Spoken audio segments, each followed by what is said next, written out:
Welcome to Going Mental. This is your host, Eileen Kelly. I'm interested in the things many of us face but don't always talk about. After spending 5 months at McLean Hospital working on my mental health, I'm back. A little more insightful and with plenty of stories to share. Expanding on my usual topics of sexuality and intimacy, this season takes into account everything I learned during my stay. I'll be bringing together a wide range of guests, some beloved, some contentious, to discuss work, love, and the bizarre phenomenon that is modern life. Join me as we try to make sense of it all. On today's episode, I sit down with American singer, songwriter, and internet personality Madison Beer. She first began posting covers on YouTube at the age of 12 and rose to prominence after Justin Bieber tweeted a link to one of her covers. She currently has over 25 million Instagram followers and just released her debut studio album, Life Support. Can you talk a little bit about what life was like before that happened? Where you grew up, your family, just like life before fame, I guess. Yeah, I had a pretty normal upbringing from a small suburban town off of in Long Island. And yeah, I always knew I wanted to be a singer and like pursue Broadway. That was honestly my dream, was to be on Broadway. But I think that the concept of being like famous was so out of my realm, and it was just more like I want to be on Broadway. That was like the, end goal.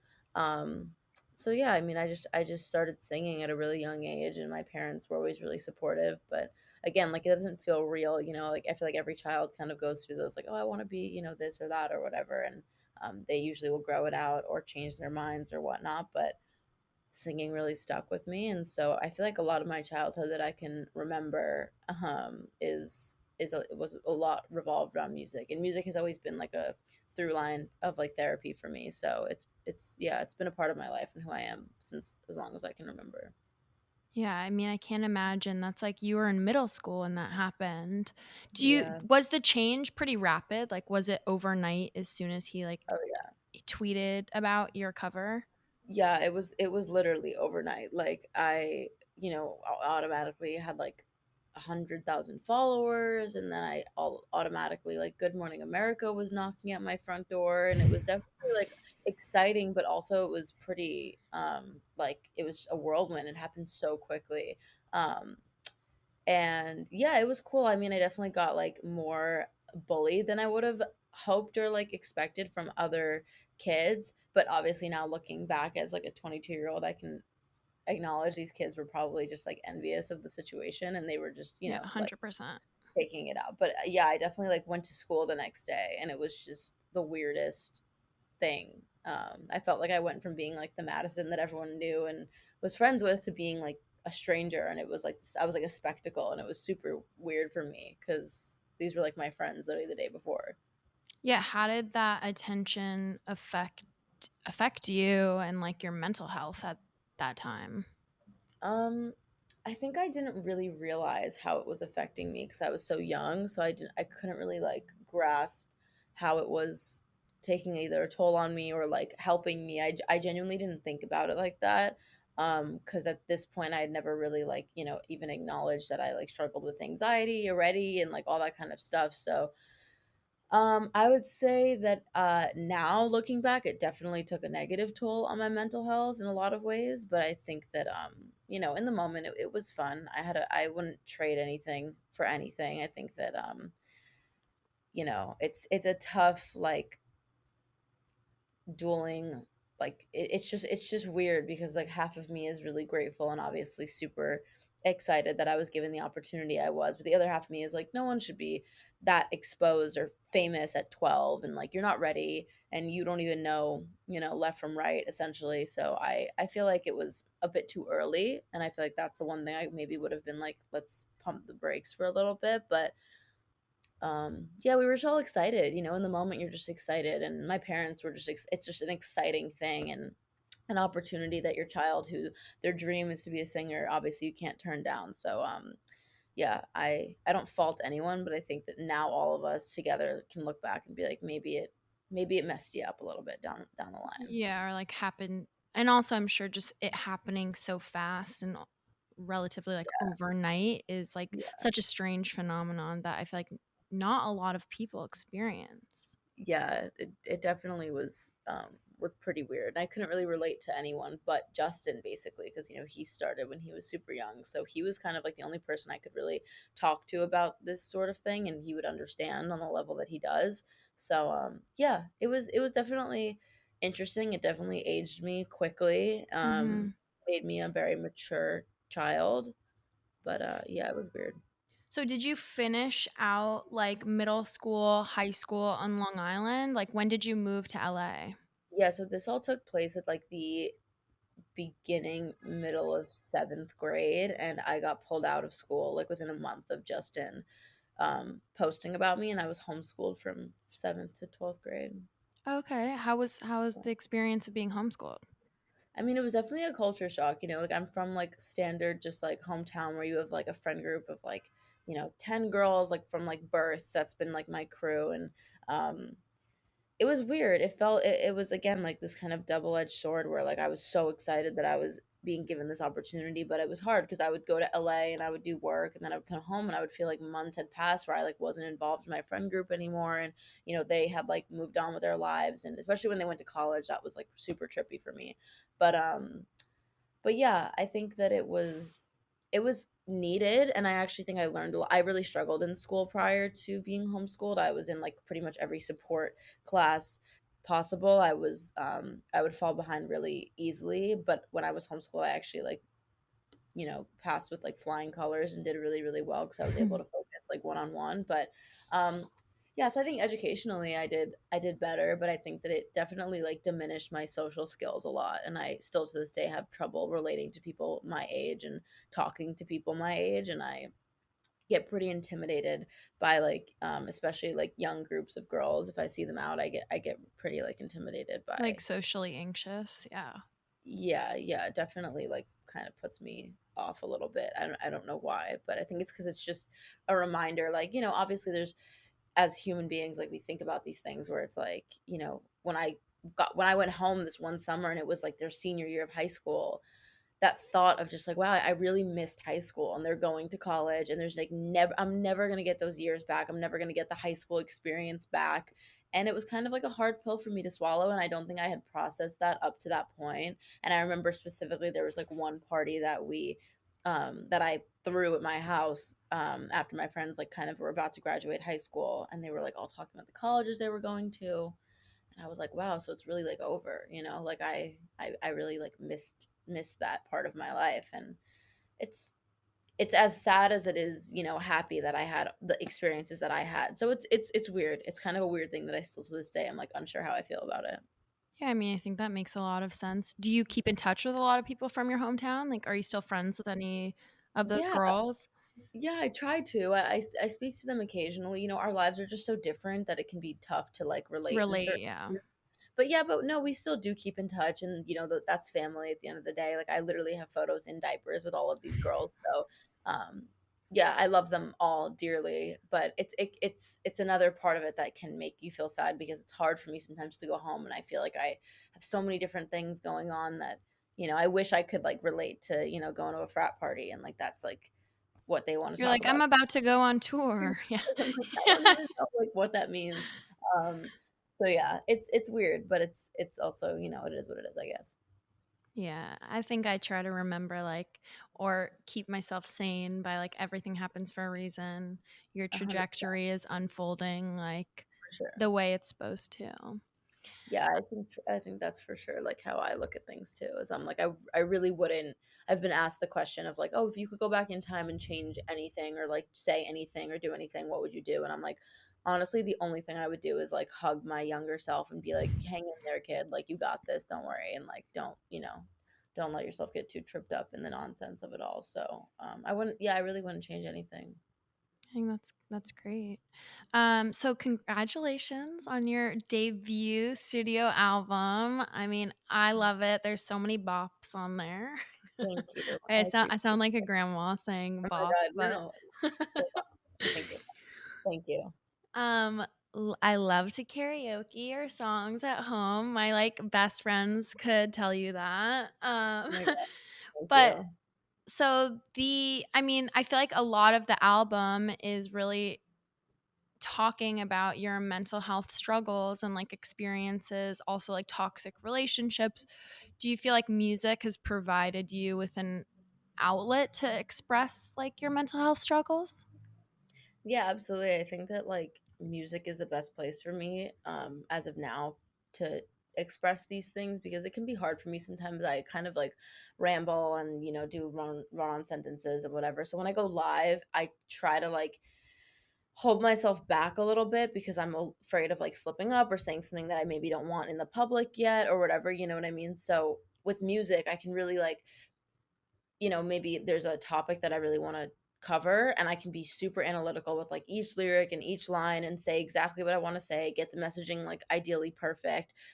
So that's like definitely been the best place for me to express myself sonically because I feel like it's just like black and white versus on a live stream or versus like in an interview it can be hard because sometimes things get misinterpreted and it's a conversation so it's like on the fly you're thinking of things but in music it's definitely much easier for me to collect my thoughts, I think.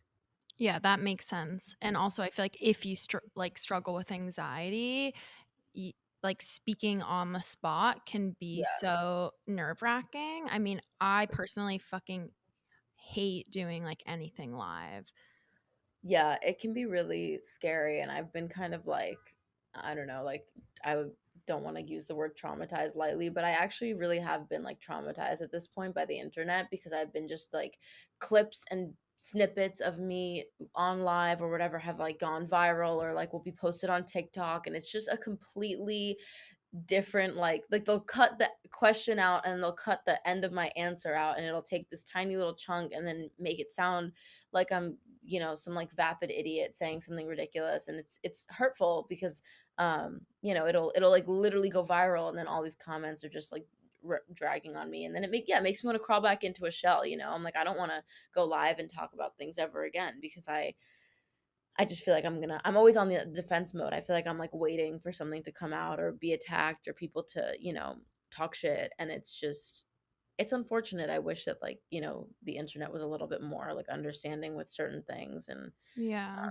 And not But so clickbaity. I mean, yeah, what you're talking about is like being misconstrued and it's like a constant. yeah, it's just there's been so many instances, but like the first one that's at the forefront of my mind is I did an interview once about how I feel like I a lot of the time am like taken at such surface level and like surface for face value and I feel like I was saying how I want people to know me for more than Instagram and for more than like things that fade and like beauty and I don't that's those aren't the things that I value personally. I really like value my music and I value connection and like talking to my fans and whatnot and literally all I was trying to say was how it can be exhausting always being reduced to something that I find to be superficial and people just went crazy with that and they were like oh my god she's complaining about us calling her pretty and I'm like what how did we even get here? That's not remotely what I was trying to say. I was literally just trying to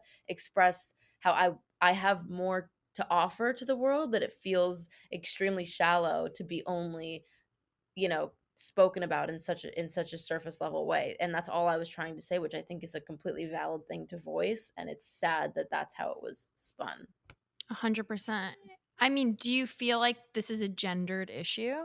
Like Oh, women in the media get so 100%. much shit and slack. It's like, okay, you're not pretty enough, but then it's like, oh, you're too pretty. Like it's like you're never winning.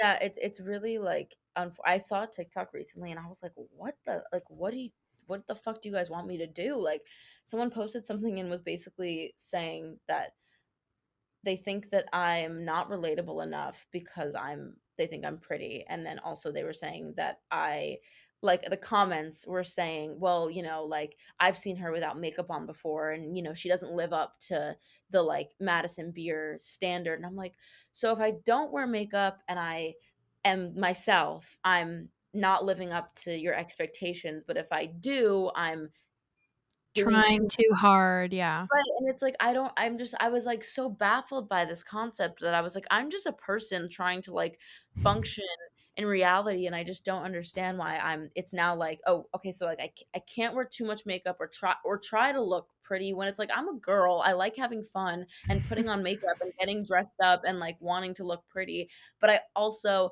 have to keep this relatability where like I don't wear makeup and I'm human, and it's just such a weird concept to me. And I definitely think that solely exists within women, and it's definitely a standard that I think only we are held up to, and it's just ridiculous. I don't understand it. I take it as a compliment, I'm like, wow, you guys definitely think higher of me than I think of myself.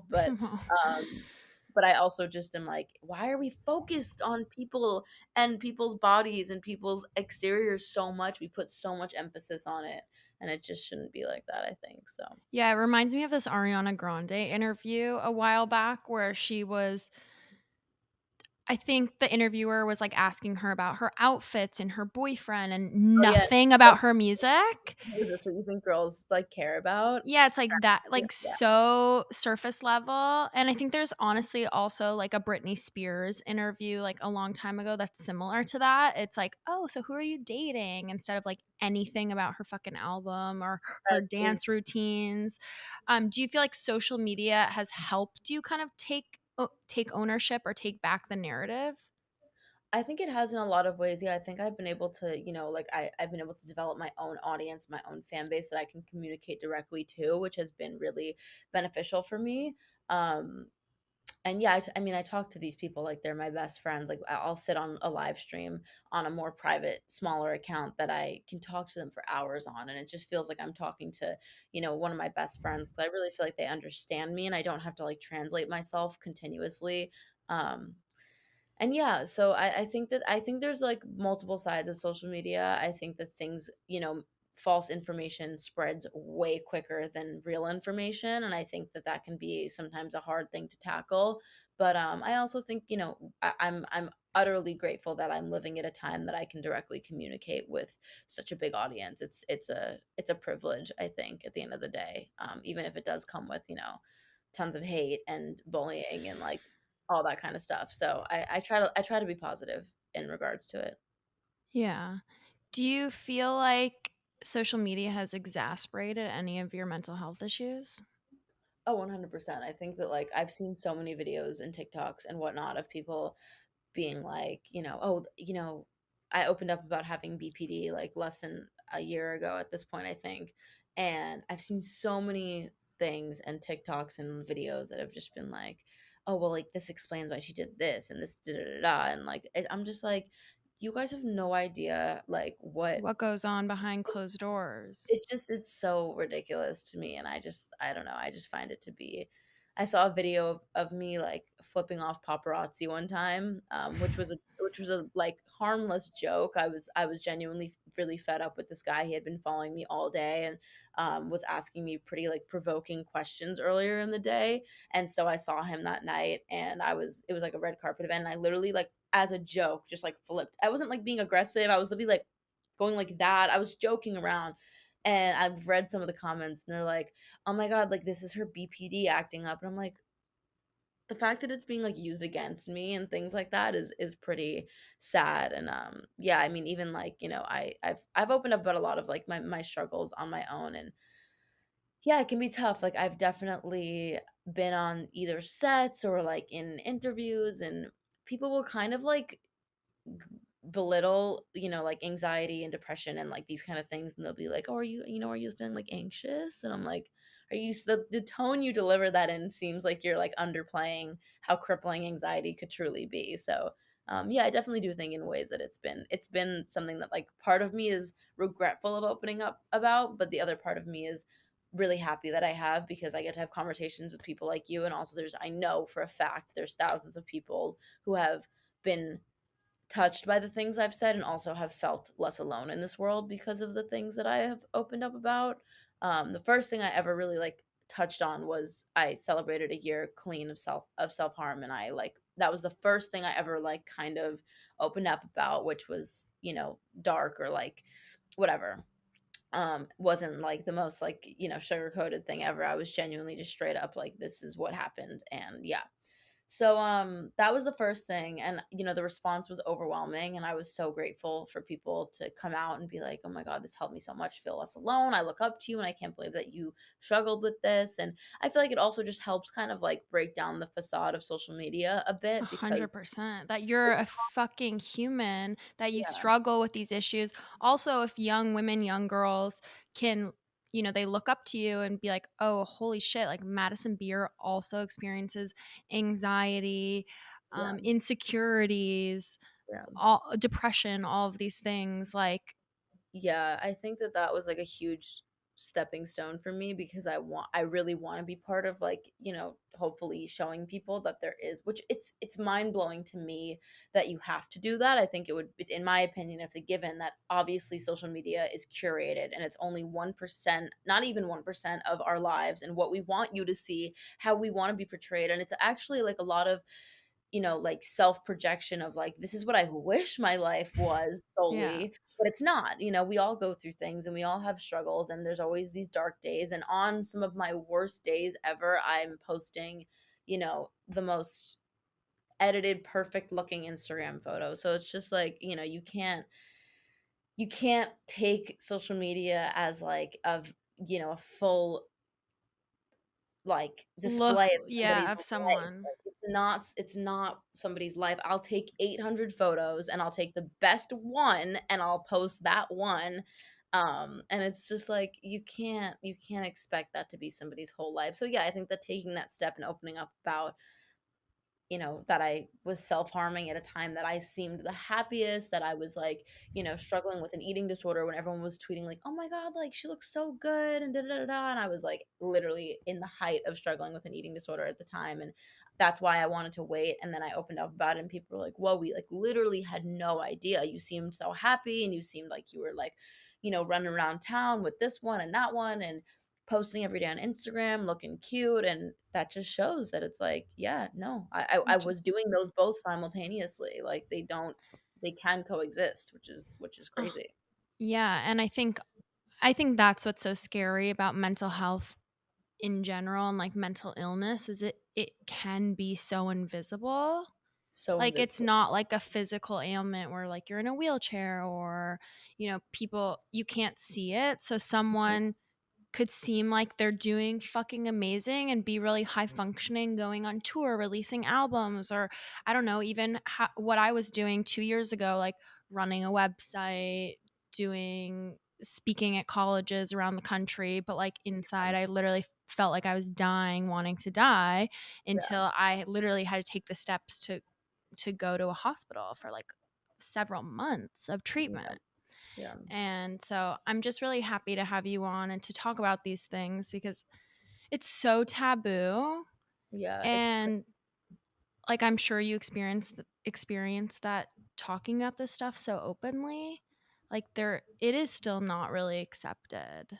yeah, it's tough. I've had conversations with a lot of people in the industry, and I've just been like, so if I were to call into work and be like, "Hey, I have a flu. I can't come in." You wouldn't question it. You'd be like, "Okay, stay home, no problem." But if I were to call you and be like, "Hey, I woke up this morning with like such bad anxiety. I feel like I can't breathe. I am going to like take the day to myself." You would still to this day be looked at and be like, "Come into work. Yeah, Don't yeah, be you're ridiculous. lazy. You're You're being dramatic. You're making excuses." When it's like it's just so wild to me how stigmatized it all is. And I'm hoping that we're going in a better direction, and our generations underneath us are being raised with these. I mean, I know that when I was even in middle school, like I didn't have the term anxiety in my vernacular. I had no idea what that meant, but I knew I felt something, but I didn't know what it was. And every guidance counselor or therapist would just dismiss of it. And yeah,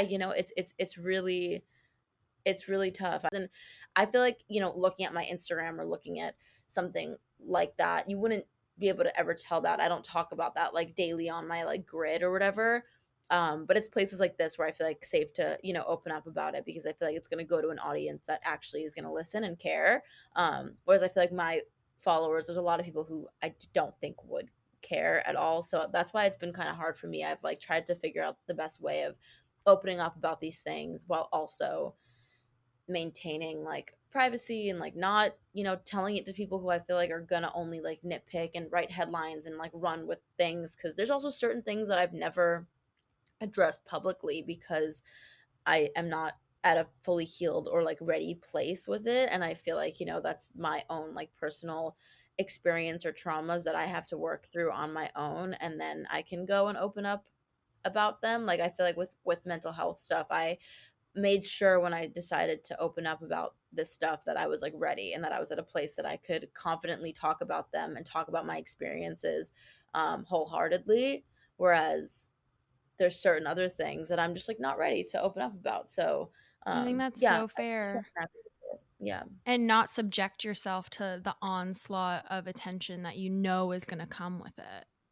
And it yeah, and just seems the like, questions. It's like I don't want to be. There's certain things I just don't want to be like pried at or poked at, and things that I'm still just pretty like raw about. So, it's just being aware of like, especially after opening up about my mental health struggles, I've now become someone who like in every interview it comes up and like it's something that I talk about openly and candidly, which is amazing, and I'm so happy that people actually want to talk about it. But at the same time, I've also now planted that concept in my head of like, okay, well, if you open up about this, you might become kind of like a poster person for that. And it might be something that you have to talk about continuously. And then that thought is like, nope, well, I'm not ready to talk about that. So we're not going to be doing that just yet. So, I mean, I think yeah. that's good to know. I mean, that just sounds like you have strong boundaries or have developed them, That's which been a huge part of like my therapeutic process has been like developing strong boundaries that are like really, set in stone, that I don't waver for anyone or any reason, and I stand by like, my self and the things that I know that are going to make me comfortable. So, yeah, no, I've definitely that's been like a huge part of my healing process in general, has been just like setting boundaries and not letting them be crossed. can you talk me through a little bit of your therapeutic process? Maybe like, I don't know, for listeners who aren't familiar with borderline personality disorder, what it is, what people don't know about it. Yeah, absolutely. I mean, I got diagnosed, I would say like nearly 2 years ago now, and it's still something that I'm just navigating. I think that a huge part of getting a diagnosis is, for me at least, it was a huge weight off my shoulders because I spent a lot of time, really like coming down on myself and being like, why are you like this? Why do you fixate on these things? Why do you care about X, Y, and Z? Like, why are you literally a ray of sunshine at noon and then by 4 p.m. you're like a raging asshole to everybody? Like I just couldn't understand why I was the way I was. And getting a diagnosis that I've now done a lot of research about, and that I've done a lot of like, just looking like doing a lot of introspection about, it's given me personally a lot of peace. I know with some people it can be really hard to be diagnosed with certain things because it's hard to face that, but for me at least it was a weight off my shoulders, and I felt less to blame for the way that I was, and I felt like this is out of my control. So yeah, I mean, BPD is classified as a personality disorder, but in recent years people have kind of started to like change that because they feel like it's a little diminishing, because it's not necessarily just a personality disorder, and there's a lot of things that come with it, and it has a lot to do with like a lot of it Brain usually develops. chemistry. Yeah. Yeah, a lot of it usually also develops like if something traumatic happens to you in your childhood, and then whatever. So there's a lot of layers to it, and a lot of layers that I'm still learning about. So when I talk about BPD specifically, I'm solely talking about my BPD and my experiences with it. Um so yeah, I mean, it's been pretty interesting, and I started going to therapy, I mean, when I was 7, when my parents started getting divorced, but going to therapy for myself when I was like 15 or 16. I was really struggling, and that's when I started to like dip my toe in the world of like getting a diagnosis and like trying to maybe like even approach that idea. And I was diagnosed with it all. Like I was told by I saw probably 10 different psychiatrists who, a few of them said I was schizophrenic, and a few of them said that I had bipolar, and then all of them said I had BPD, but then there was like little added things on top of that. I went through the medication system in a really tough way, and now I'm kind of like nervous to get back into it. And so I'm like also someone who like I would love to hear from you, like what you, if you've been on medications, how that's been for you, because I know I was prescribed like off the bat, I was prescribed antidepressants, and I was described like I was on Lexapro for a little while. I was also prescribed Seroquel, which is literally an antipsychotic medication, which like severely messed me up, and like I think like did more harm for me personally than it did good. It's a sedative basically, and I would just turn to it whenever I felt anything coming on, because I'd be like, okay, good night, like you're going to bed. And I just don't Yeah. think that that's like the best approach for me.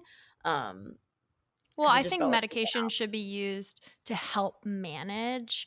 It shouldn't be like the end all be all. You shouldn't take a Mhm. pill and it like fixes everything. I really think you need to like work in therapy, talk therapy, and then if it helps on top of that, Yeah. additionally, is what it should be used for. I used to take Xanax like many, many years ago, and Xanax actually made me crazy. And so, like, made me fully manic, like, act manic, really aggressive. Like, I have horror stories of, like, honestly, like, months. Like, specifically, this one summer, I was going through an awful breakup and was just managing my anxiety and depressive symptoms with Xanax and just self medicating. And I honestly, like, feel like I blacked out like the whole summer. Like I would wake up and not remember anything that I did the night before. And it was Yeah. really scary, like what situations I was putting myself in as a young woman. Yeah. And I got to a point where I was like, "Oh, okay, I'm literally like allergic to Xanax. It makes me crazy. It's going to ruin all my relationships." So I do take Lexapro now, but I was not medicated for like a couple years after I stopped taking Xanax. And then I started on a really low dose of Lexapro, had a really good reaction to it because I have body dysmorphic disorder, and that's like OCD based for me. So like really obsessive checking, like it really was with my facial appearance. Like Mhm. honestly, I became really obsessive about wanting plastic surgery, and just like it became really debilitating. And also on Which top I'm of that, sure social media did not help at all did with, not like. help at all. And then just like the shame and taboo-ness of it. Like I didn't want to talk to my boyfriend about it. I didn't want to talk to any of my friends. Like I didn't even want to be honest with my therapist about it. I was so embarrassed that I wanted to change all these parts of myself. And when I started Lexapro, it like completely almost eliminated my body dysmorphic disorder. Yeah, good for you. See, and that just shows that like it's like you can't be, like you can't marginalize like how a medication is going to affect people. Like every single person is so different and has so many different experiences that they've gone through personally. Every single thing that has happened to you throughout your life has led you to what medication would work for you. Like personally, I remember like taking, I mean, to be honest with you, I haven't tried taking Lexapro in a long time since I've worked through a lot of my traumas on my own. So it actually might be good for me now. I still have my bottle in my room, but I definitely like I remember just being, I think it was because I was so freaked out about medication at the time, that because it kind of like numbed me a little bit and made me feel like, I felt like I wasn't as vibrant.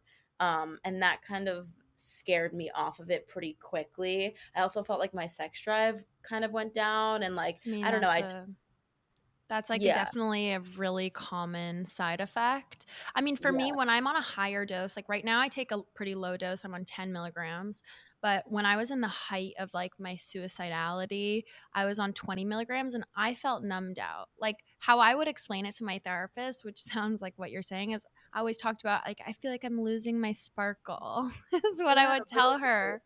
Literally. Like a And that little can bit zombie ish. It's just hard for me. It's been really hard for me to find the perfect medication, and not have to like deal with such horrific side effects. Like I know Seroquel, for example, I would take it, and then I would wake up the next day with the most unbearable migraine I've ever had in my life, and I would just be like super agitated all day and irritable and on edge, and like I could just tell that it was making me an angry person.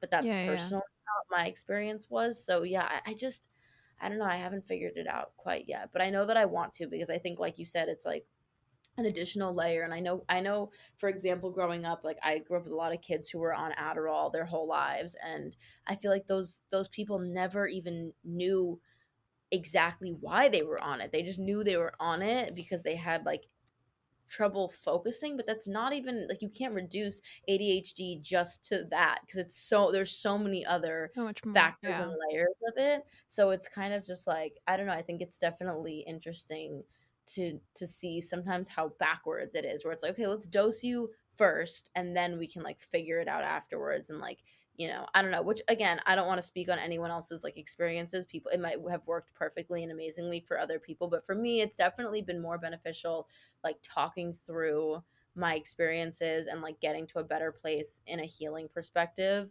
and then being like, okay, now how can I try to like be on medication? Like, what's the best approach to this?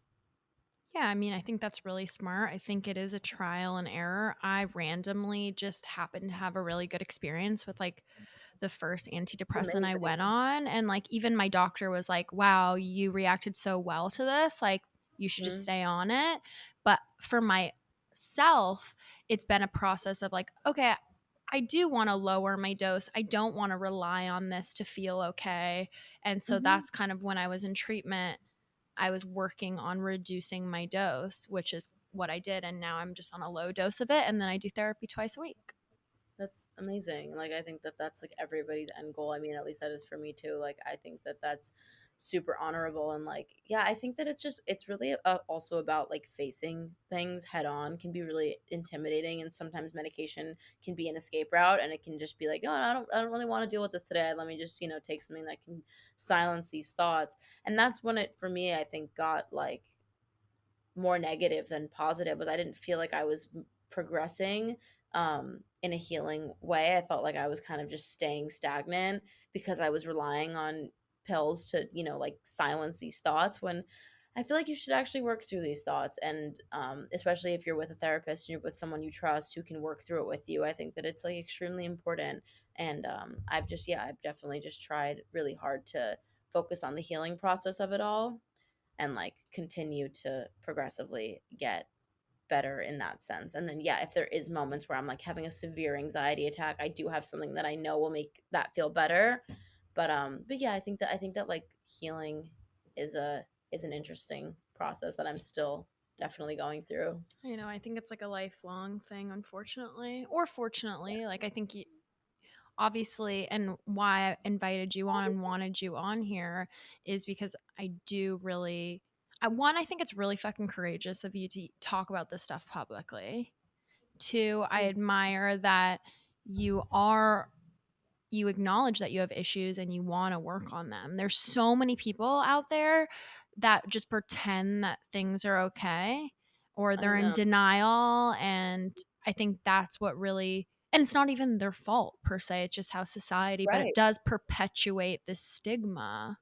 It does. I mean, I see so many of my friends. I appreciate you saying that, first of all. And yeah, I see so many of my friends, even who like, and this isn't again to like talk shit or fault anybody. Everybody's going through their own struggles at their own pace. And, some people like, I know, like my dad, for example, like he's 53. I know that there's things that he will literally never ever face or deal with. Like, I just know that for a fact. So I think that there's people who just would rather go about their lives and not work through these things, which power to you. I'm not going to sit and tell you like, no, you need to like figure it out and you need to get better. And like, but if you are someone who like you have that goal to and you want to work through that stuff, I would highly encourage it. And I think that, yeah, like I personally want to talk about these things, because I think if I didn't, I would also be like perpetuating it. And I feel like that's part of a big reason why I felt like I wanted to be open about these things, is because I felt like I was, because I would cry myself to sleep at night and literally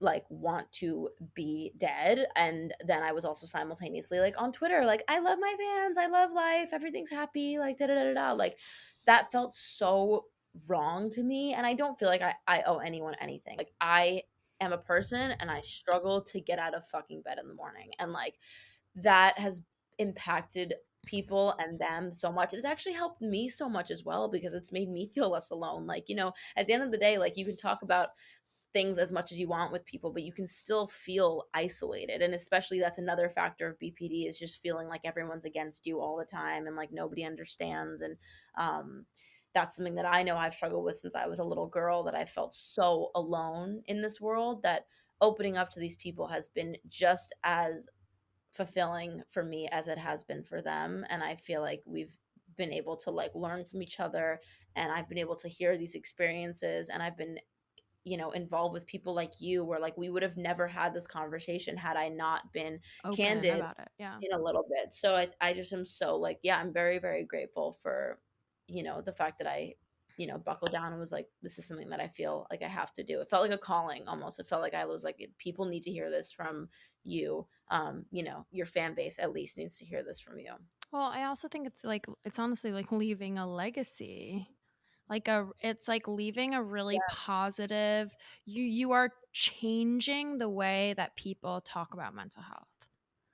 That's all I could ever want, like I really hope, like, once everything restores, hopefully I want to go on like I did a little run that I went to a bunch of colleges and some high schools, and I spoke just about like life, and they were able to ask me questions and stuff, and I feel like now I could actually do one that's revolved around mental health. And I mean, if it was up to me, there would be like how there's a sex ed class in every school, which obviously that needs a ton of work as well. But I feel like we need like also a mental health class and course in schools. And I think that would be so impactful and important for people to feel like they could go to a classroom and have other classmates who are struggling and like feel less alone and whatever. It's a whole separate thing. But I hope that eventually soon I can go on like a little mini tour around the country and just talk to people I candidly and think that would openly. be amazing.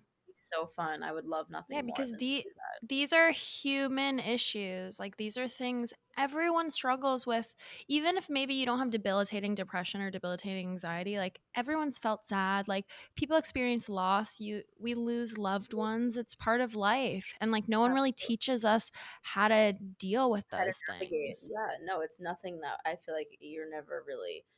Also, I just, yeah, I feel like the conversations of like, like reach out to people and like make sure your friends are okay, and it's okay to not be okay. And I feel like there's again like such a stigma around breaking down and being like, you know what, I'm not okay, I'm actually doing like really horribly mentally. And I feel like for me at least, like I've created a space and a friend group around me that it may be very small, but it's people who like if I come to them and I'm like I'm not doing okay, they're literally at my doorstep within 5 minutes, and it's like we are able to work through it. And I have a really supportive, I have really supportive people around me who make me feel incredibly heard and incredibly seen, which has also been another thing that like that has come through therapy. Like I had a lot of people in my life that were draining me and who were making me feel so crazy. They were making me feel crazy because I would come to them with these like issues, and they'd be like, "Why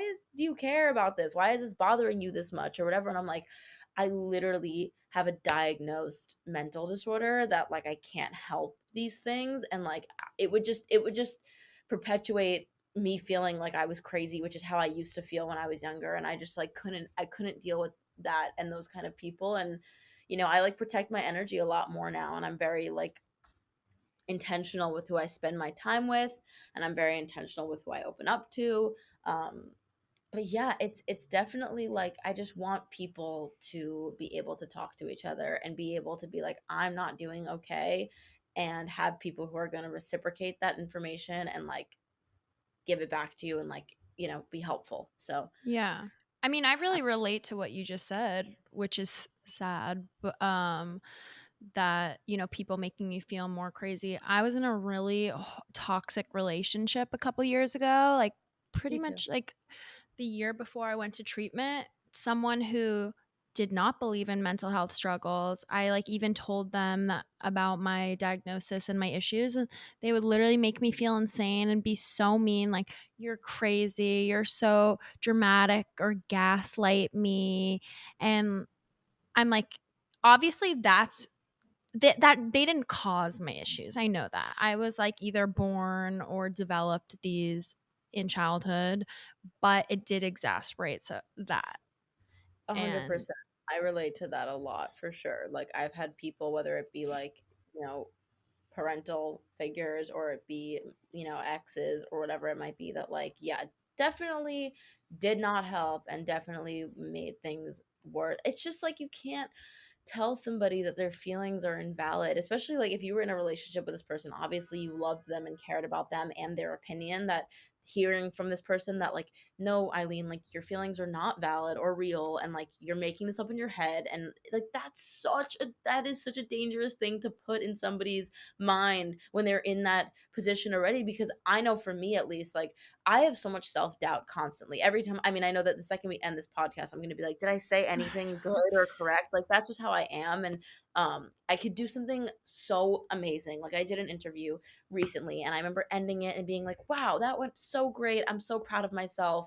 And then nighttime rolled around and I was like, wait a second, you said this and you said that, and that might be taken wrong by the public, and then you might get canceled for this. And I just started spiraling, and I literally almost had them pull the interview because I was so like paranoid and worried that it was gonna like backfire. And I just couldn't, like, yeah, it's just that's to me, I already have so much self-doubt and I have so much paranoia, and I'm constantly on the like defense mode that I need people around me. And I'm so lucky to have, you know, a boyfriend now that like is so understanding of my struggles and like is so there for me, and I could come to him with the most ridiculous to other people like things and be like, hey, like I'm feeling horrible about this, and to someone else it might be so small, but he's so patient with me and so understanding and is like, you know, comforting in the most perfect way. I have a best friend who I met on the internet, who I actually only just met in person for the first time like a month ago after being friends with her for like nearly 2 years. And she's been my rock, and I really don't think I would have survived the last 2 years without her. And like, yeah, it's just like creating this environment is really important. And like get anyone who even for 2 seconds like makes your feelings feel invalid the fuck out of your life and like just so far away from you, because it's not worth it. Like there are people out there who will understand, and who, you know what, even if they don't understand, they'll try to, and they'll try to empathize with you and like level with you, which can do so much and can go such a long way, especially for someone like me who feels like I'm already wrong when I open my mouth. Having someone at least be like, hey, like just so you know, the way that you're feeling is completely valid, and like I would feel the exact same way. And maybe I don't know how it feels because I'm not in your position, but like, you know, like you're valid in what you're feeling, and that's Yeah, and so I'm that goes here for such a long you and I support you and I love you, and that's such a long all we way. need at the end of the day is you just want someone who's there for you. Yeah, truly, that's literally all that it is. And it's sad that, you know, we have to, I mean, you know, it's that's another thing where I go back and forth between like I wish I didn't date certain people because obviously they put me through like horrendous shit. Hell But at yeah. the end of the day, like thank you for showing me what love isn't, and thank you for showing me what I don't deserve. And you know, like it makes me value other What you people who are, have. yeah, it makes me be like, wow, like I know that there are people who are that shitty out there, that I'm so grateful to have you who's like so understanding and empathetic and kind and like loving to me as much as you can be. And like you try to understand even though you don't like, this is, you know, like my boyfriend I don't think ever even heard the term BPD before I told him that that was my diagnosis. And like he's someone who like he struggles with anxiety alone. And you know, having we learn so much from each other. And like it's amazing to me that someone, you know, like him, and you know, my friends who don't have really, they don't have any diagnosis, is whatever it might be, like they still try to understand, and they're so protective of me. And like, you know, there's like certain things like that are extremely triggering for me, and there's like it's literally like 5 words and also like 5 things, like, and it's like these are things that like cannot be said in front of Madison, cannot happen in front of Madison, and if they do, it needs to stop immediately. And like it's been so amazing for me to have that, because I remember there was like a time one time where like one of my main triggers is having the lights shut out on me, like being in the dark, and I'm like petrified severely of the dark. And I remember I was like with somebody in my past, and I they had known about this, they had known why that was my fear, they had known why this was a huge trigger for me. And we were, I forget where we were somewhere like public, maybe we were at a party or something, and the lights went out, it was pitch black, and I shut down immediately. I fell to the floor. I was like shaking, trembling, crying. And they were like, you know, you that was so embarrassing. Like, why did you do that? That was so weird. Like, everyone was looking at you like you were crazy. And I was like, yo, like, I can't help it. I'm sorry. Like, whatever. And obviously, this person is not in my life. And then I now remember, like, there was a time recently where I was doing an escape room with my friends, and the part of the escape room was like they literally had to put us in a room that the lights were being shut off. And my boyfriend was just like, hey, like we can't do this part of the escape, like he said that to the woman. He was like, we can't do that part of the escape room if we can, like, change it. And she was like, no, like that's part of it. And he was like, okay, well then we can't do it. And I was just like, thank you for, like, finally someone is like, I Like don't need on to be my the side, yeah. like understands and isn't looking at me like, oh come on, like suck it up, let's just do it. Like, it's not a question. It's like, no, this is a trigger for my girlfriend and she's not going to be put in that situation right now. And that's like goes such a long way. Well, I'm happy to hear that you're in such a healthy relationship because honestly, it's what you deserve, and especially going through some of the bullshit that you had to go through in the past. Yeah, no, you too. Like, I think that that's like, it's, yeah, I think we all deserve that. But I think especially people who have been just like so mistreated, it's like, it's like there is someone out there. I know how, it feels to be in such a shitty position that I'm like, I'm so grateful to have someone who finally doesn't make me feel like, I'm Well, out of my my ex would drive me cuckoo loco with Instagram, like liking mind. girls' photos. And this is when they used to have that feature. I was Oh talking my god, about where you this, could look at the where you could see following what they're page. doing, and it would actually drive me crazy.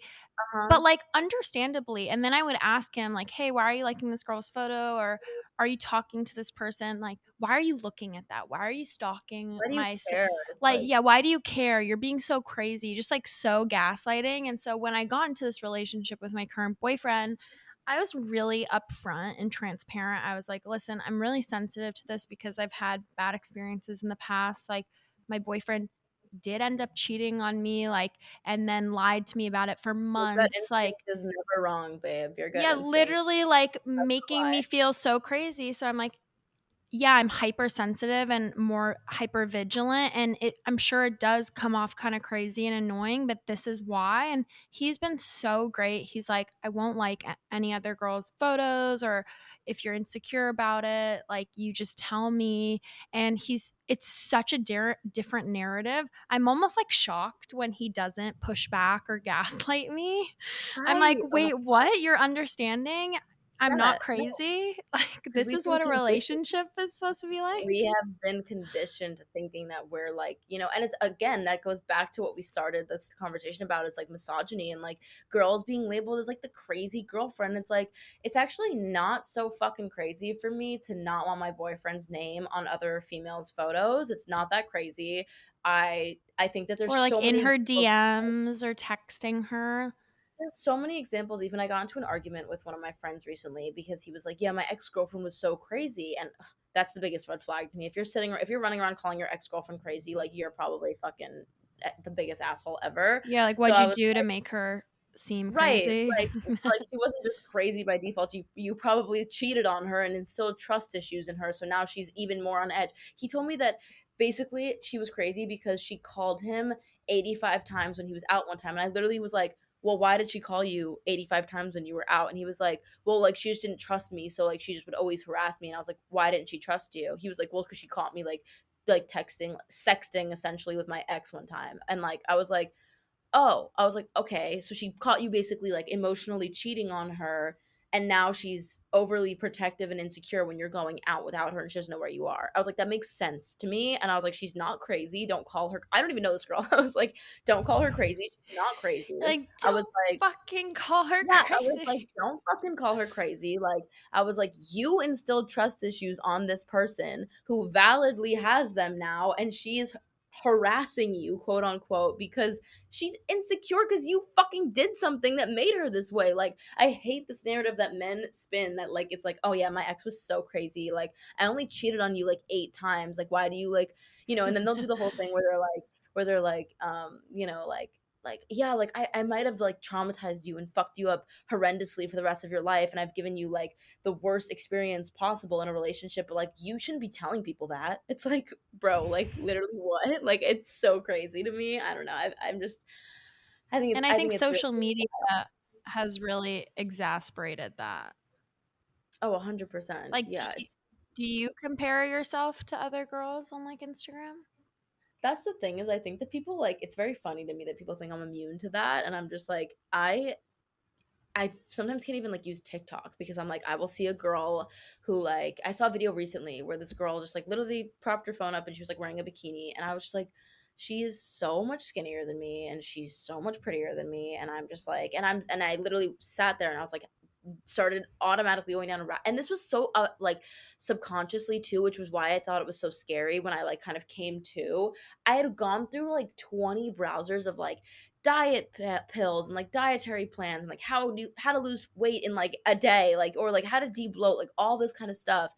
And yeah, I sit and like rip myself apart all the fucking time. And I think that it's interesting that people think there are certain people who are immune to that. And I'm just like, no, like I am extremely insecure a lot of the time. I think that that also goes back, and this was something that I learned in therapy, and it was extremely eye-opening for me to hear from my therapist this, but like being signed and discovered at 12, you are taught, and those are your like peak developmental stages where you're learning to like self-validate. And if some guy at school doesn't like you back, like you can go home at the end of the day and be like, okay, but I'm okay and it's fine and da da da da.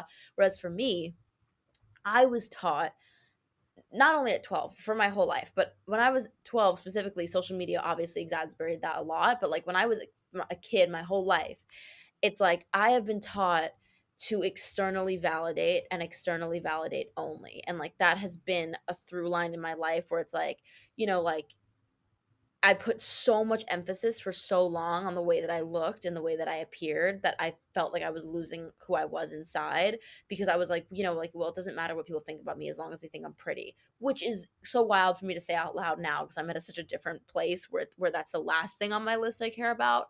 But I was taught to externally validate at such a young age that I think it became ingrained in my mind that it was a competition, and that like anyone who was remotely a competition or a competitor was like, I was like, I hate them. I was so insecure. I would like literally spiral. I would stalk people for hours and hours and hours. And I would, definitely just be like, oh, she has this that I don't. And it would drive me insane. Bananas, yeah. It would really Yeah, I drive me relate to that. Definitely like, gone down the rabbit hole of like so toxic, just like stalking on Instagram. Like there's I always literally gonna be feel like I can't out stop. there. It's like almost addicting. Like It is. creating that turmoil and anxiety for myself became a cycle that I perpetuated. Yeah, oh, 100%, me too. Like, I find myself I have a time limit on all my, like, social media apps now, but, like, I used to sit and sit and sit, and I would just drive myself out of my mind, comparing myself to people, and I would feel, like, so worthless at the end of it, and I would just feel like, because like, we live in a time that it's impossible to not find someone who's prettier than you. Of course, there's a million trillion people out there. Like everyone is on social media. You're going to obviously stumble across someone who, let's say you're like, like right now, like your obsession is like, oh my God, I want like a little bit of bigger boobs. You're going to find a girl who has the perfect rack and you're going to be like, oh my God, she's so much prettier than me. I can't believe this. Like my, boy. And then you start thinking like, oh my God, I hope my boyfriend never sees this girl's account or whatever. And there's so many layers of thoughts that end up creeping into your mind. And there's always going to be someone out there who has something you don't. There's always going to be someone out there who you could look at and be like, yeah, I think she's prettier than me. And that's another thing that I kind of have tried to be like really persistent about, is like, you need to try to focus a lot more on your internal and your heart and your mind, because that shines through no matter what. I don't care how pretty you are, if you suck internally, you're not it. So it's like, I think putting more focus on yourself and your heart and things that you genuinely care about will go such a longer way, and that will shine out and that will make you more beautiful. And also just like I really believe that everyone is beautiful in their own way, and everybody has their own features that are unique to them. And it's just like, yeah, comparison is the thief of fucking joy. And like you can't get in that mindset. And like I said, there's always going to be somebody out there who you can compare yourself to and get down about, and that's why you just shouldn't even do it. You should be able to look at another person's beauty and be like, wow, she's stunning, but so am I. And they don't take away from one Doesn't another. need to be. Yeah, I mean that's fucking amazing That's another thing advice. It's about being just a so woman. hard to stick to it. It's Uh-huh. hard, but it's because we were raised as females, and it's like as women, we are literally raised that like everything is essentially a beauty pageant and a competition. Like literally, that's like what our lives are. Is like you want to be the prettiest girl in school, and you want to be the prettiest girl on the team, or whatever. Like that's at least my surroundings growing up were always like Or you wanna get the emphasis attention from on the specific guy, yeah, and you don't want him to yeah. yeah. How do It's like you that emphasis. how do you deal with that pressure and, like, the pressure to be perfect and look perfect? Like, what I've coping skills have you developed?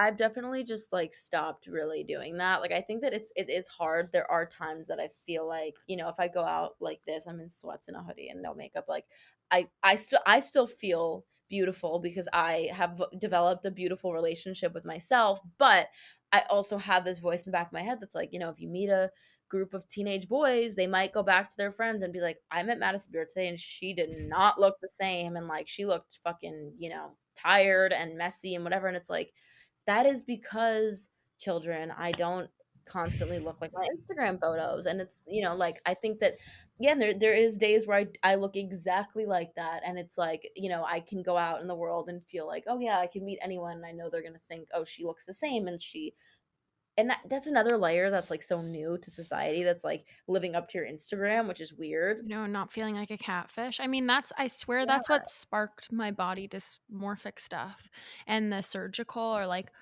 wanting surgery and like being very obsessive about that was feeling like I don't look like I do in my Instagrams and having really obsessive thoughts of yeah, being a People's like catfish. judgment. But Like that's like I think that goes a lot. debilitating. Yeah, and that's horrible, and it goes back to, like, people's opinions on you mattering, and it's like, if you just come to a place where you're like, "I actually don't really care if you think that I look different on my Instagram," and if you're someone who can't acknowledge that people don't look like their Instagram 24/7, then you probably, like, shouldn't even be on social media, because that's a very simple concept to grasp, and when you're on social media, you need to be navigating it with the idea and with the fact in mind of, like, these people are showing me what they want me to see. They are showing me 0.1%. They're not showing me everything, which we don't have to show you everything, but you can't look at somebody and think like, oh, like, she's a catfish because I have no makeup on and I'm in like sweats and didn't do my hair today. It's like I can do my makeup and hair and look exactly like I do on social media, but it's like I'm also a human who doesn't need to always constantly feel like I have to live up to some Yeah, stupid and be standard done that up. like it's just silly. And so yeah, I've definitely just stopped doing that. I've also tried to do things like this like in my most natural like state, so it's like I don't want people like thinking like I'm never like this, which is so I just think it's so stupid. But yeah, I mean there's so many layers and factors, and I think that it all just goes back to like even you being so like obsessive with that stuff. That's because like you're looking at your Instagram and it's like you're posting, like I'm sure you're the same as me, where you're taking 1,000 photos and you're Oh yeah. picking the best one, and you're like at an angle that's not a natural angle. Like, I know if I take a selfie, I'm like all the way up here and I'm like, working the lighting and Or I'm working honestly, the I used to edit like some of my shit too. Like all my yeah, friends and I of used to.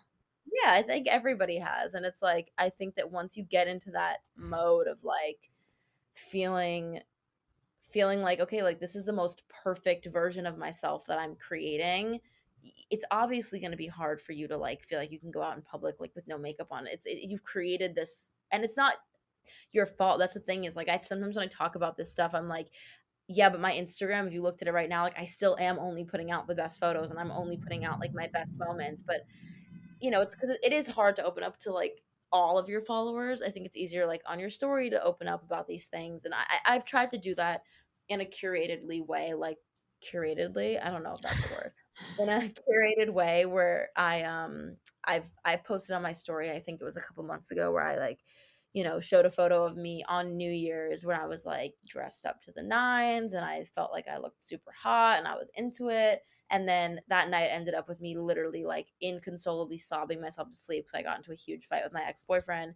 And like it was arguably one of the worst nights ever, and one of our biggest fights ever, and like I never showed that. People just thought that my New Year's was like amazing and fun. Not this past New Year's, before that, but people just thought that it was like amazing and that I was like having the night of my life, where meanwhile I legitimately cried my makeup off to the point that there was like streaks down my face. It was so sad.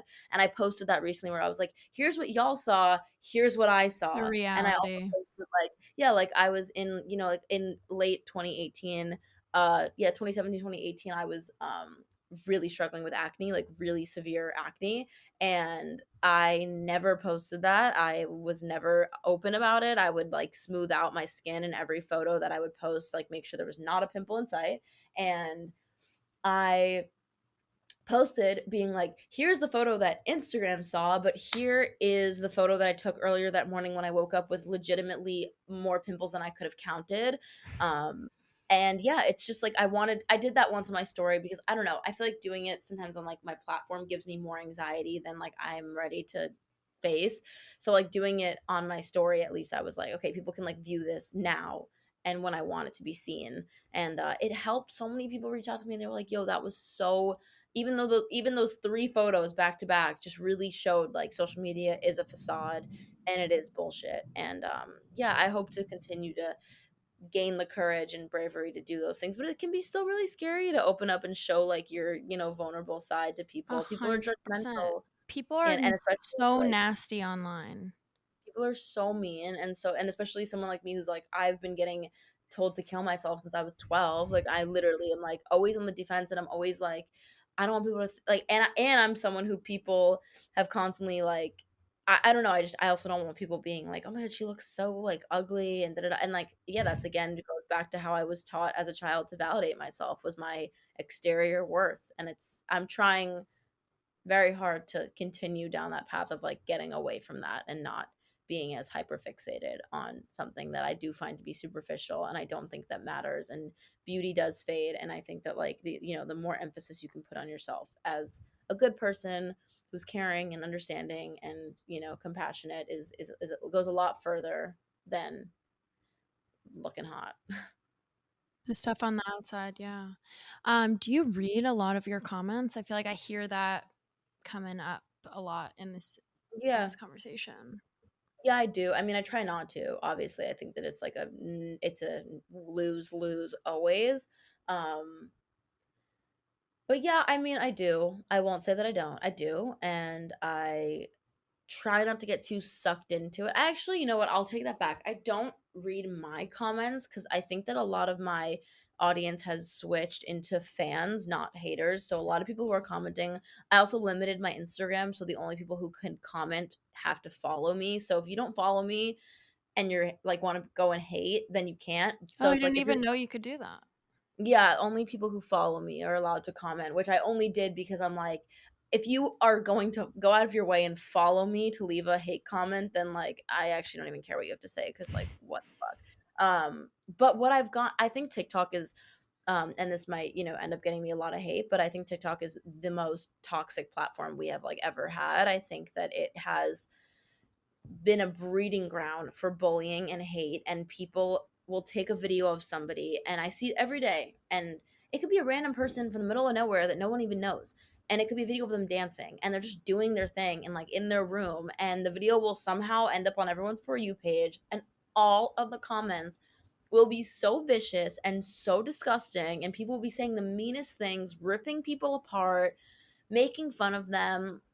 And I'll like sit and I'll cry reading these messages. And I've reached out to a lot of random people before and been like, I hope you're okay. Cause I couldn't imagine how it feels to like post this innocent video of you dancing. And then all of a sudden there's a million comments that are literally like saying you're ugly and that you don't like it. It's just so insane to me that people have this urge to be mean to one another. I don't understand it. I've never had that fucking urge in my life. I And think it's because it's behind the screen, so it's like this. No, I don't have that either. I no, think but you have yeah, to be a it's really certain protecting type of themselves. person to go on and troll someone anonymously.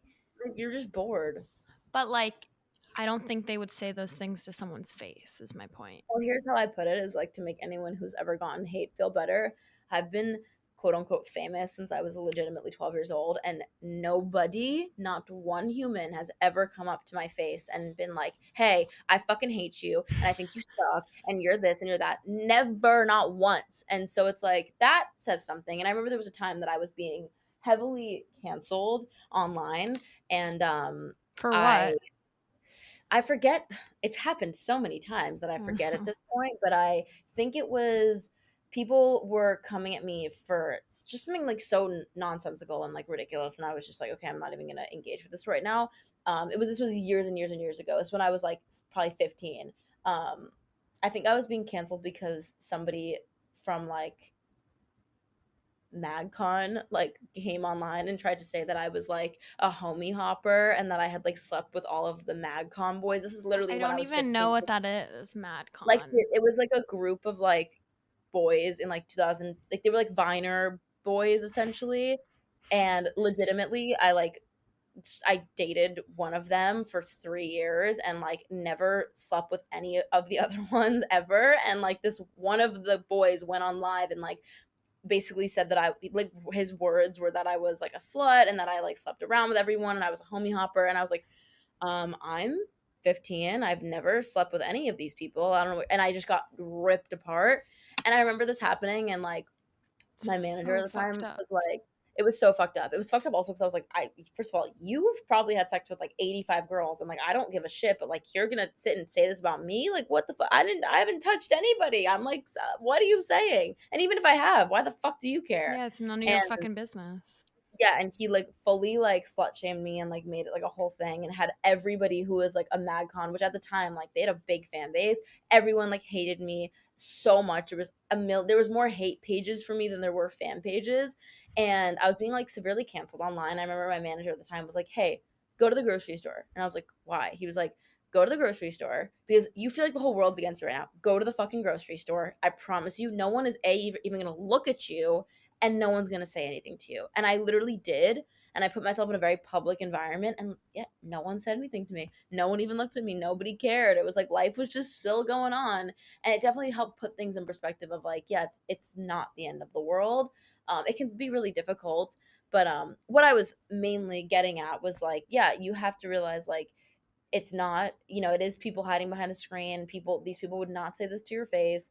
And also, if you have the innate need to bully somebody else, then you need to do some introspection, and I feel bad for you, to be quite honest. And yeah, I don't really, to answer your question, I don't really read as much of my comments as I do comments on other people's TikToks, that even if they might be about me, but not my personal ones. Like there's TikToks I see about myself, and my heart is like, keep scrolling, babe. Don't even stop. But obviously, I'm human. I'm gonna watch the fucking video, and then I'll read the 50,000 comments that each have 150,000 likes, and I'm like reading these comments that are so viciously mean about myself, and I'm just like, oh boy, I'm like, okay, well, that's, a hard pill to swallow, that there's literally 50,000 human beings talking shit about me right now. Like, and then there's like that feature on, the reason I say TikTok is so toxic is because it's like the feature where you can click the comments while you watch the video, and then you can also see exactly how many likes the comment that's being so mean has. And you're like, oh, so not only did you think this about me, But all these people, like, quote 150,000 unquote, people agree. agreed. Yeah, I'm not And super familiar with TikTok, to be honest. it's, well, that's I think that's good. I honestly delete it like once a week because I'm like, I can't really do this because it's so hurtful, because it's I don't know, something about it is so like different, and it's so Maybe because it's right like there. quicker. I don't know. Or like, It's it's like yeah, shorter video. So it's like attention yeah. span thing. And like the fact that you can like flip through it goes to different ones. I don't know. Yeah, and it's just, and the comment thing, like you can literally just like scroll through comments while you watch the video, and like they're just, it's like that's like a huge part of TikTok is the comment section. And so it's hard to watch a video about yourself that's people being so mean and then go to the comments and people are being so mean. And I'm just like, I feel helpless and hopeless because I'm like, I can't defend myself against all these people, because even if I I tried, mean, you there's, shouldn't have to. yeah, I know. It's a wild thing that I think in like 50, not even, I think in like 10 years from now people are going to be like, wow, what a way to have had functioned in society, was all these like young people we're constantly like commentating on each other and each other's lives, and like that's so not a natural way of being. I think there's going to be studies that are, I hope not, but I think are going to come out pretty frightening to show the negative effects that all this stuff has had on our brains. Like I don't think we were ever meant to be interpreted by millions of people and have opinions formed 100%. by strangers off of social media. It's really really hard. Do you ever take time off of your phone? Have you ever Oh done yeah, that? I like try to challenge myself every week to drop my screen time by like 30 minutes. I'm like every week I hope it like keeps going down. But yeah, I'm pretty good about the timer thing is amazing. Like if I show you, I can show you right now. Like if you go to my hell on earth category, which is all my apps, and it's like, Twitter, Tumblr. Well, Tumblr's the only one that's not, because I actually like just like love Tumblr because it's not. I love Tumblr too. I follow people who are all just like it's all positive things, but like Instagram, if you click on hello, if you Instagram, click Yeah, it on has Instagram. like a timer thing. Got Like it. it's like I can't even I can click ignore, but I'm really good about it. And it at least puts that step in between like just opening it and it being there of like I can take a beat and be like, do I need to go on Instagram right now? No? Okay, then let's not. Let's just not go on Instagram. And like that's something that I didn't have before, where I would literally just go on it aimlessly and it would just be like, okay, go from Instagram to Twitter to Tumblr to YouTube to whatever it is and to TikTok, and then like now I have to open these apps and I'm faced with this kind of like guilt trip almost, where it's like, do you really want to do So you this? have And a I'm like, little no. boundary again. Yeah, it's setting these boundaries that have helped me a lot, and being like, you know what, I actually don't want to go on Instagram right now. What was I even going to go on it and do? Nothing. Scroll, Yeah, scroll, scroll and scroll compare. and scroll and rot my brain. So I'm like, no, thank you. I have two more questions. One, so I just wanted to quickly discuss a little bit about your career, because I feel like you've been really open about that you felt like your career was specifically mismanaged. I feel like you've talked about that, right? Like in the Yeah. beginning. And do you attribute this to, once again, like being a woman and not being taken seriously? Or I don't know if you want to walk us through like a tidbit of what happened. Yeah. Yeah. Yeah, I mean, I try not to look back at my past and like put too much blame on anyone, because I think it was this weird situation for everybody. I think being 12 and I got discovered off of singing Etta James at last. Like I loved singing soulful, real music that was like touching and inspiring, and it was a difficult sell, to be honest with you, to go to labels and be like, "Hey, she's 12, but she wants to sing music like this," and people would be like, no, like that's not going to sell. It's not going to do well. That's not going to translate properly. And I was kind of put in a box that I really didn't want to be, which was just kind of like, bubblegum pop kind of stuff, which no hate on that. I just wasn't what I wanted to do. And I felt really, that's when a lot of like, my real hardcore depression started kicking in, because I felt like I was so unauthentic, and I felt like I was really being like kind of, I don't want to even say used as like a cash cow, but I felt like I was just kind of a product, and I didn't feel like I was myself. I felt like I was just this fake, like pop star Madison Beer, where like I'm not, that's not me. Like I'm not this person, and the songs that I was being told to release were not what I wanted to release. But being 12, you're like, you guys know better. Like you guys are the pros at this. You're the label, you're the management. Like I'm not going to sit here and argue with some of the most powerful people in the industry. And again, I really do want to preface, like I don't fault anyone, because I do think that it was a difficult situation for everyone to navigate. And again, this is why I say I maybe just think it would happen too early and I was too young. But Yeah. I think that yeah, it was just, I had to part ways with all of those people from my past, like my label, my management, everybody, because I just, I felt like it was disingenuine for me, and I wanted to be myself, and I wasn't able to do that, and that's fine. And so now being, independent for a couple of years, I was able to really find myself more and my sound. And yeah, I'm very Are grateful you for those happy people. with Are you Yeah. happy with where things are right now and where they stand? I'm so beyond happy, and I'm so proud of myself for like digging my heels into the ground and staying true to what I know and what I felt was right. And there's been a lot of instances, even my recent single Reckless that came out, I had a kind of pretty big argument with my label about it, and they kind of didn't believe in it, to be honest with you. I don't know if this is going to get me in trouble, but they didn't really believe in it, and they wanted another song, and I was like, no, I want Reckless. I think that this is an important part of the story, and I do have this kind of like story that is evolving, and each song is kind of like, now it's starting to like go into this world of my second album, and I felt like it was extremely important, and my fan base proved me right, and they're like killing it, and my song is doing great, and I'm so happy, and it's just, but yeah, so it's like, I am really, really grateful for where I am, because I think that experiencing all those things when I was younger definitely made me able to say no. And it made me able to be like, I know what I'm talking about. And with all due respect, as much as you guys are, extremely successful, some of the biggest people in the industry, like, I value your opinions, but I also value mine. And I was given that from being dropped by my label, being dropped by everybody who signed me initially. Like, I was granted, the strength that I think I needed desperately, which was literally just like, this Ha- is me. At the end of the day, I have the ability to say no. I need to know how to say no. I need to know how to stand by my beliefs and what I think is right to do. And I do that now all the time. And I don't take anybody. I don't take shit from anybody. And I'm very like, I co-directed my last video. I'm like very involved in every single step, and I'm extremely opinionated, and I think that it's only proved to be a good thing. My fans have never been more involved and connected with me and engaged, and so yeah, I feel very proud of myself, and I feel like I'm at a really great place. And again, obviously, going through being dropped by everyone was extremely saddening, and it was really hard. It was also around when my nudes got leaked, so it was really correlated to that.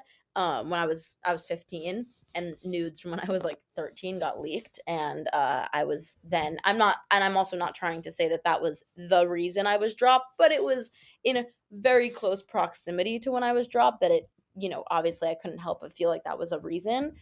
And yeah, it's just all given me the ability to stand by myself. And even in regards of that situation, I put a statement out on my like 21st birthday, because I woke up with a text message from somebody basically tipping me off that there were more videos from when I was 12 being sent around, and people were like, yeah, this is probably going to end up on social media. And I've been crippled with the anxiety of like having these leaked for literally years, since the day they got leaked, because I knew there was more out there, because I was a fucking teenager on Snapchat, which Snapchat was literally, it's an app that is, you send a photo and it disappears. What the fuck else do you think yeah, teenagers are yeah. doing on it? So I, which is, it's also sick. Like, the more being Well, older, like you're the more, also you were extremely underage. Like that, that's there's the like a issue. whole nother level to this that's like even more fucked up. Well, that's why I think like, I look at Snapchat now and I'm like, yo, like, that was a fucking breeding ground for child pornography, which is just sick and twisted. And like, I don't know, I have a lot of opinions about that kind of stuff. But yeah, I had like it's literally child pornography, like, exploited and used against me as like blackmail, essentially. Like, I had people that would message me being like, I have a video of you from when you were 14 doing X, Y, and Z. And if you don't follow me on Instagram, I'll leak it. And I'm like, what the fuck is going on?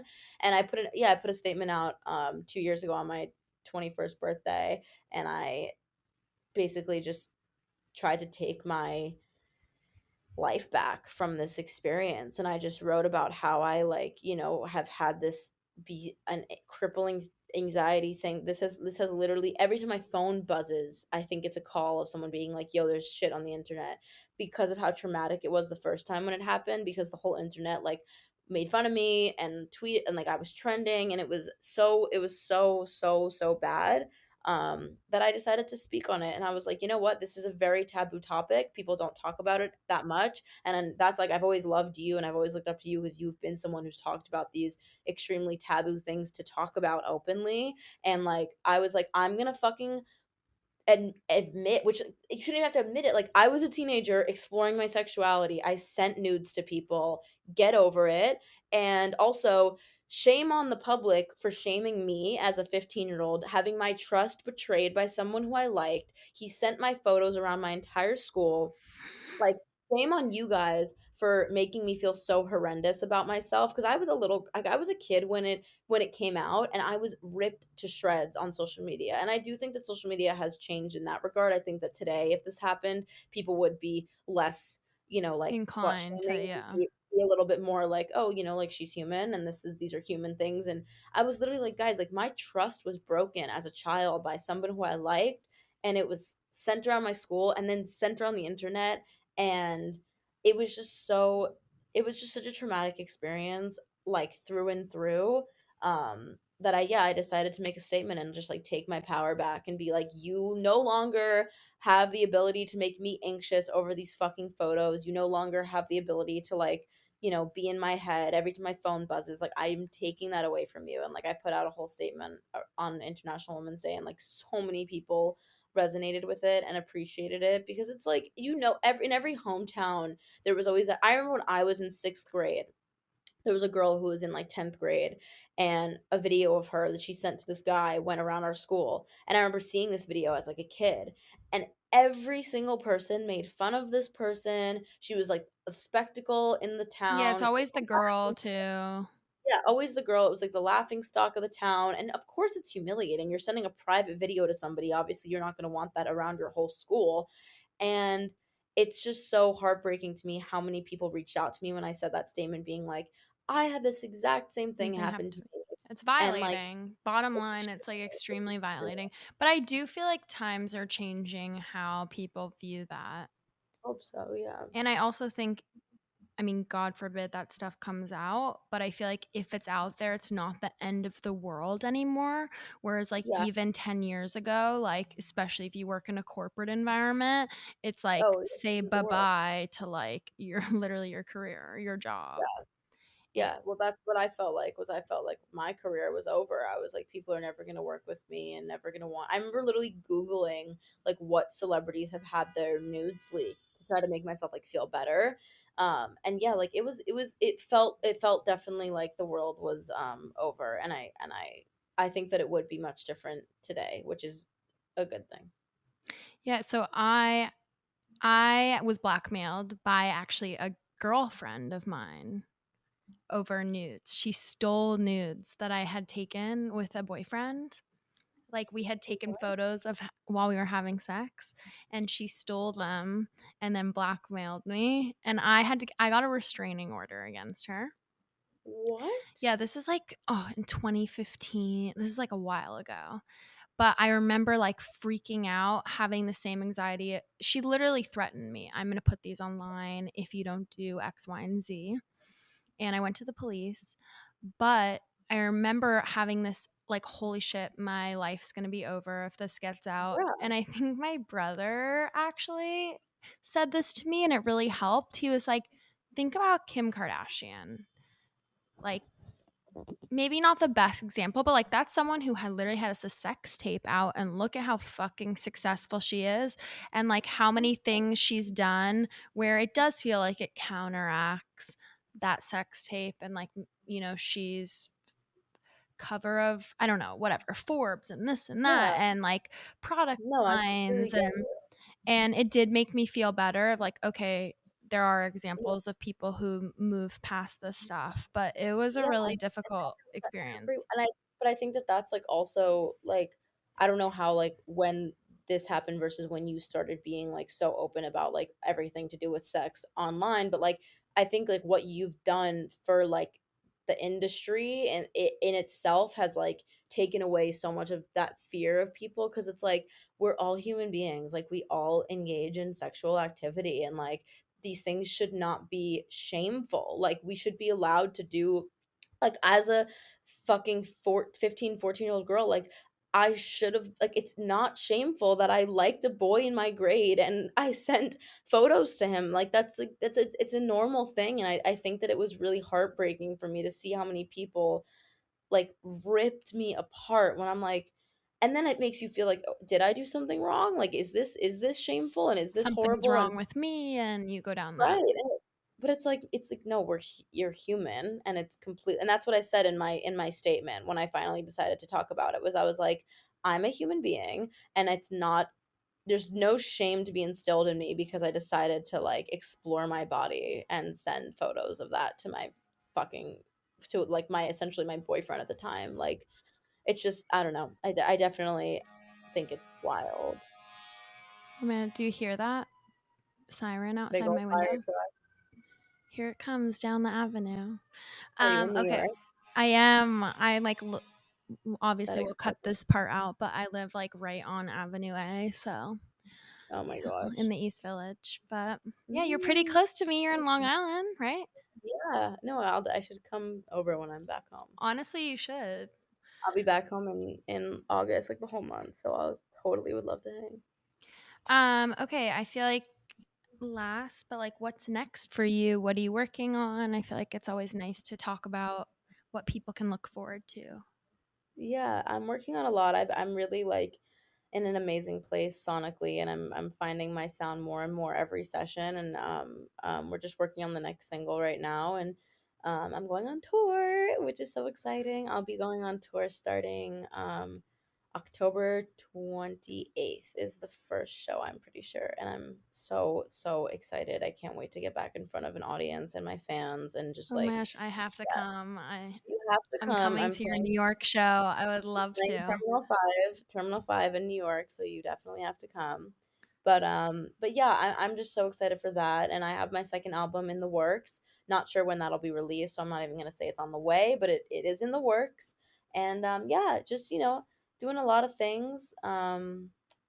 Yeah, I'm doing a bunch. I can't even think because there's so much on my plate. But like, definitely, my main thing is just getting more music out and continuing to hopefully ever evolve as an artist. Yeah, and I mean, what a year it's been too for this